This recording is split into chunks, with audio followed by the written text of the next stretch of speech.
A brand new Iveco truck has just been added to Euro Truck Simulator 2. I haven't been a fan of this company's trucks, but will this new truck convert me into an Iveco driver? We are going to take this Iveco S-Way for a test drive to find out. So we are driving the Iveco S-Way 500. That means this has a 500 horsepower straight 6 diesel engine. And I don't know about you, but I love the styling of this thing. It's one of the best looking trucks in ETS2, I think. I mean, look at that Mercedes over there. That looks really ancient compared to this. The interior is also amazing. It's modern, it's clean, it's practical, and look at the size of that infotainment screen. And I really like that the GPS background is white. It makes it very easy to see your route. We also have a digital dashboard. It's quite small, unfortunately, and digital mirrors. I really like digital mirrors. Okay, let's turn this bad boy on and listen to the engine. Whoa. Yeah, sounds pretty good. Okay, our test drive of this truck will be from Thessaloniki in Greece to Tirana in Albania. So we're still driving around the Greek DLC map. I am absolutely loving it. And we're hauling 23 tons of sand. So this should be a pretty good test of the engine's power. So a little bit about Iveco. This is the Iveco S-Way. It's basically Iveco's current heavy-duty long-haul truck. Oh, listen to the indicator. Yeah. Ivecos have always had quite a funny sort of indicator noise. Wow, this is tight. Okay, hold on. Oh, now we have got, look, blind spot monitoring. You can see down here, it's telling us there's something on our right. That is a brilliant system, but I don't think we're gonna hit. No, we're okay. Now, if you get really close to objects, or, you know, it wants to activate the auto emergency braking, there will be some really loud noises and flashing graphics. Whoa! Navigation resumed. The GPS doesn't know where we are, and this is the third Iveco truck in ETS2. Before we had the Iveco Stralis that came out, I think, when the game was released, so back in 2012, and then the only other Iveco we ever had is the Iveco Stralis Highway, and basically that was released in, I think, July 2013.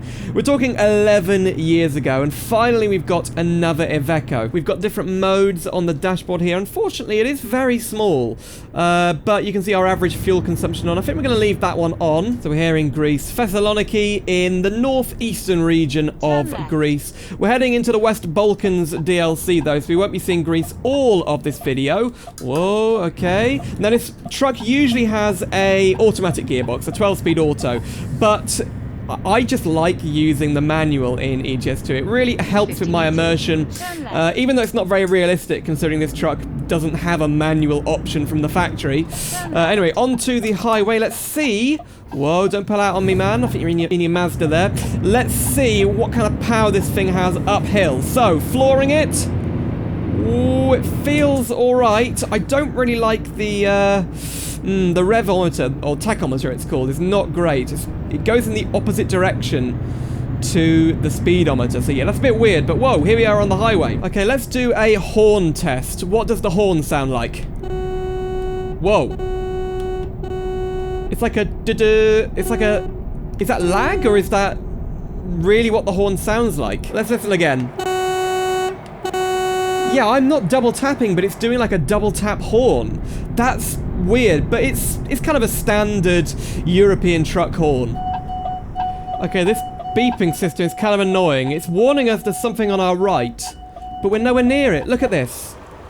Why is it just constantly beeping? Maybe they need to fix that. That's not very nice. But yeah, first impressions are, this is a very smooth truck. It drives very well. I love the steering wheel. It looks almost identical to my Moser TSW wheel, which is incredible. And it's huge. It really is a huge steering wheel, which I guess is okay. It's not obscuring any of the gauges. The speed limit warning sign is very, very small. You can see it just down there. Way too small to see, which is really unfortunate. I hope in real life... Oh, red light, no.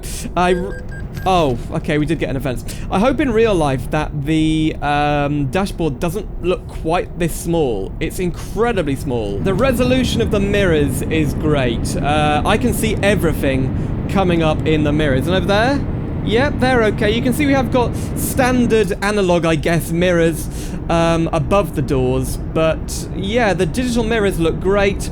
This truck starts at 144 grand. That's euros. So it's not the cheapest, but you know, modern trucks are much more expensive than the older trucks in the game. In fact, you can't buy the older Ivecos in the truck dealers anymore. You have to get them in the used truck dealer, and they will be a lot cheaper, of course. Okay, I think we have to go off to the right here. This is some kind of security checkpoint. Nothing's coming, and if there was something coming, the blind spot monitor would have warned me there. We're leaving the European Union. That may be why we've got to go through this security checkpoint. Okay, we're going off to the right. There goes that beeping noise again, telling me there's something there. I wish it wouldn't do that. Yeah, it seems when you've got the indicator on, it will just warn you forever about things you're never really going to hit. I knew it was there, but that's something they can tweak in, you know, another game update, unless it really is like that in real life. That would bug the hell out of me. Anyway, here we are at the border check. You just click enter and they check your documents, but it's not really an interactive process. It's just a nice little feature. Here we go. So now I think we're leaving Greece, which is in the European Union, and heading into Albania, which isn't, I think. X-ray inspection. Here we come. I don't think we are entering Albania yet. I think, is that North Macedonia? Possibly. Yeah, Republic of North Macedonia. There you go. Lavish foods. That is a, yeah.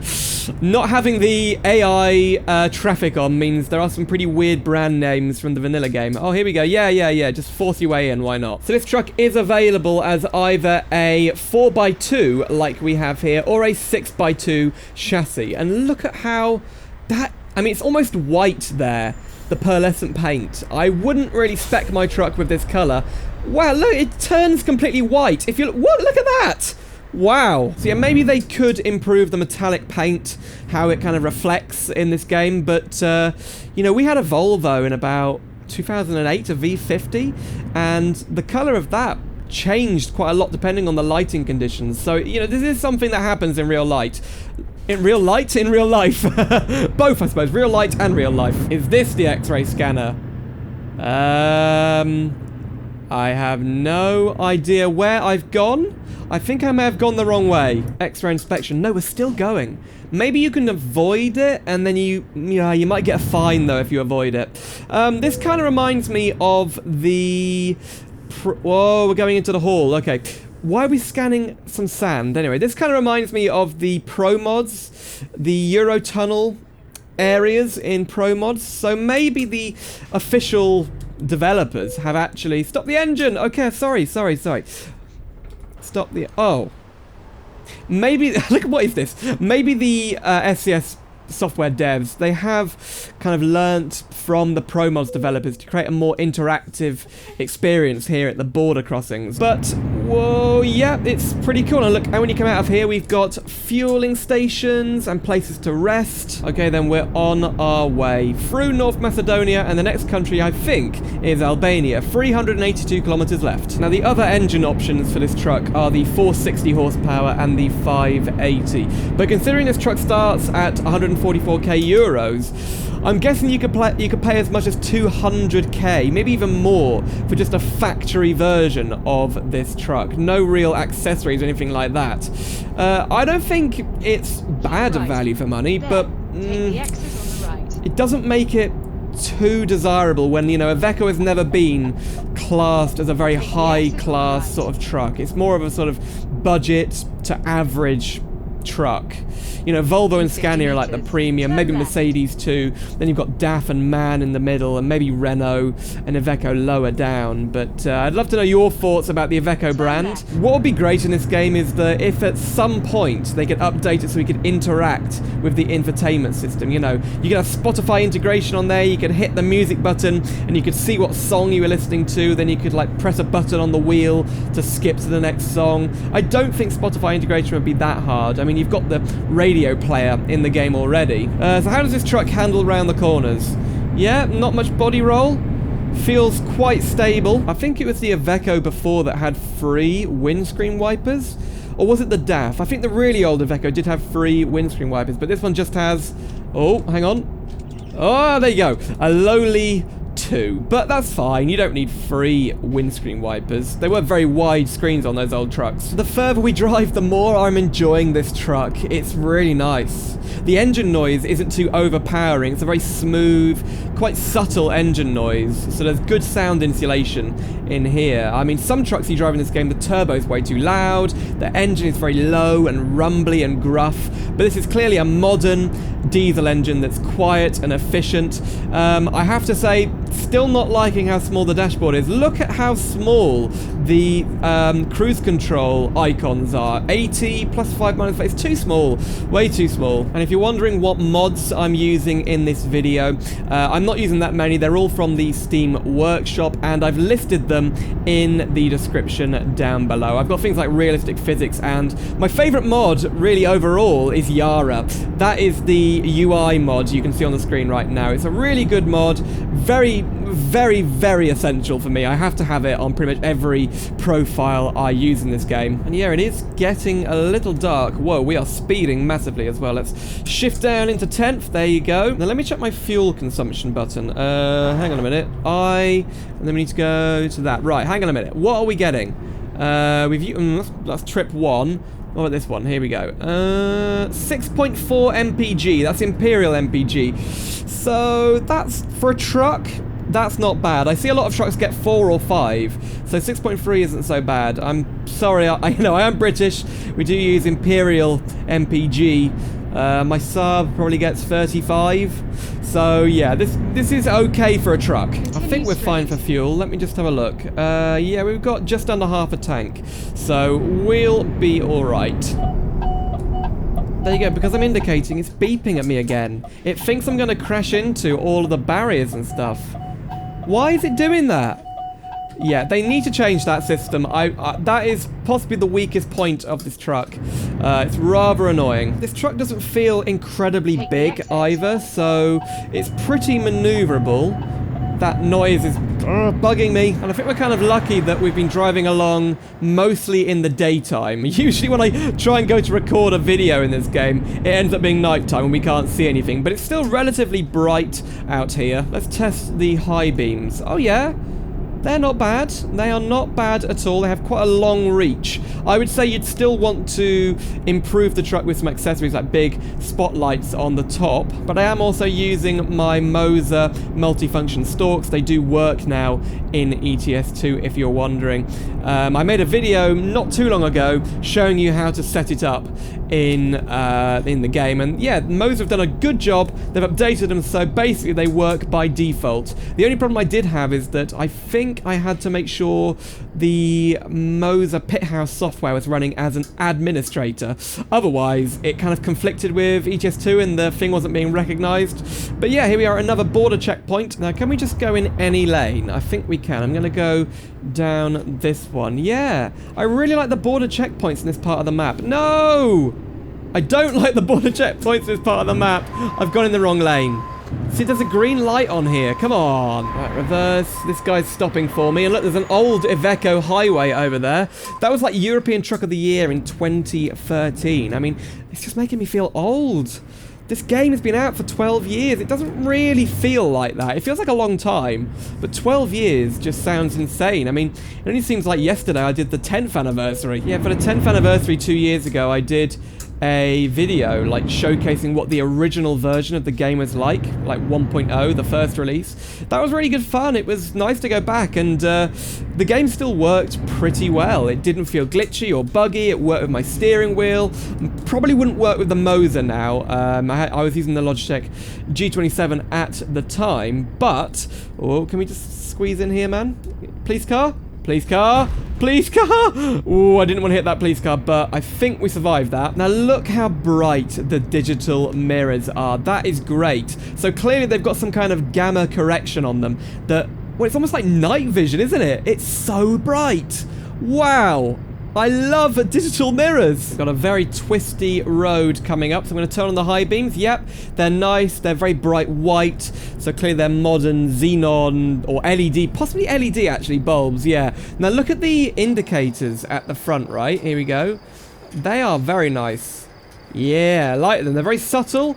Maybe they don't really want to be subtle because, you know, indicators you want to see them, but wow, they absolutely light up the truck in the mirrors. Now, great news for fans of this game. SCS Software have confirmed 2 things. So the first thing is that, whoa, the new Volvo FH, the new truck from Volvo, is coming very, very soon, possibly in the next couple of weeks to this game, which is going to be great. And when that comes out, I will, of course, do a video and showcase what I think of it, a little review just like this video. The second thing is that they have recognized for a long time now that the game really needs that improvement to the engine where it can use more than 1 core of your CPU, and hopefully in the next update, which will be coming early next year, we will get multi-core support, which should eliminate, there was a little bit of a stutter there, eliminate the stutters on my system. I have a Ryzen 9 5900X, which basically means it's not brilliant for this game. The single core performance is not good because it's meant to be, whoa, look at the speed this fan's coming. It's meant to be a multi-core CPU. So unfortunately I do get a little bit of stuttering in this game. It's not terrible. You can adjust your graphic settings, things like that. And I think it would be fairer to call it micro stuttering. It's only for like a couple of milliseconds, but I really do notice them. They're not as noticeable in a video, which is only at 60 FPS, but I'm playing it a lot higher than 60 FPS. Whoa, brakes! Whoa, brakes are good. Brakes are good, actually. So yeah, what do you think of Iveco? Is this truck going to make you buy an Iveco for the first time? Or are you already an Iveco fan, and what are your thoughts of this truck? I think so far, for me, it's probably just about enough to try this truck a few more times, maybe purchase one when I've already got a big fleet of trucks, and then use it for a few deliveries and hand it to one of my workers. But I'm not... it's good, but I still prefer things like DAF and Scania and Volvo. So yeah, I'm on the fence, but I like the truck, I just don't love it. Okay, we're on the final stretch to Tirana, the capital of Albania. I don't know much about Albania, but if you are from the country, please let me know in the comments down below. I'd love to hear from you. And I'd also like to know, does ETS2... Oh, I think we need to get our delivery done quickly. And there's the Nokia ringtone from the Sound Fixes pack again. But yeah, does ETS2 replicate this region of the world quite well? I'd love to know. Well, we're kind of going quite fast around here now, but we can push this truck up to pretty high speeds, and you know what? It feels stable. Yeah, suspension's pretty good on this truck. Whoa, yeah, this is fun to... Wow. It's like the Tokyo Expressway map in Gran Turismo, or BeamMP, I guess, or Assetto Corsa. Uh-oh, we're coming off here. Brakes! Oh, wow, whoa, whoa, whoa, brakes. I did not expect there to just be an end of the highway there. Okay. Oh no, what's happened to that car? Looks like it's been burnt out. Wow, I've not actually been to this city before in ETS2, and it's incredibly detailed. Really nice. Oh, why won't it shut up? Please. That's definitely a glitch. It's not meant to be making that noise. Well, then the last corner of our journey. We're dropping off now. Oh, there goes. So for some reason they've replaced the music when you're getting close to your like estimated time, or no, what's it called? Yeah, there's a time limit for your job. And when you hit that limit, basically this sound starts playing. But to be honest, I do find the music quite annoying anyway. Where we go? And I think I prefer the Nokia ringtone is what I'm trying to say. Over here. Here we go. Let's do the hard parking as always. Right, time to park up. And it should be incredibly easy because I can see everything in these mirrors. Now, hang on a minute. I'm going to look out slightly. They are quite bright, aren't they? They're maybe just a little bit too bright at night in the light. And that's a lot of rhyming words there. Okay, whoa. Yep, looking good. Looking good. Oh, we've hit something. What have we hit? Okay, well, the blind spot monitor did actually help us out there, so let's get lined up again. Don't hit this Kamaz truck, and here we go. Now, we need to just kind of gently come over here. There you go. No, we're not going to hit that again, are we? Oh, it's very close. It's very close. Oh, it's so close. Right, that's good, that's good, that's good. That is perfectly lined up. Okay, backwards. Here we go. 23 tons of sand. Consider yourself delivered. There we go. So I'm going to press T, and boom, 523 kilometers. We got how much from that? 5.7k and almost 800 XP. So what do you think of the Iveco S-Way? It's definitely an interesting truck, and I think I'm going to be revisiting these trucks in the future. It's enough to get me to try them again. Let me know your thoughts in the comments down below, and if you'd like to see my review of the Greece DLC for ETS2, click the video on screen right now. Thanks for watching, and I'll see you soon for some more simulator adventures.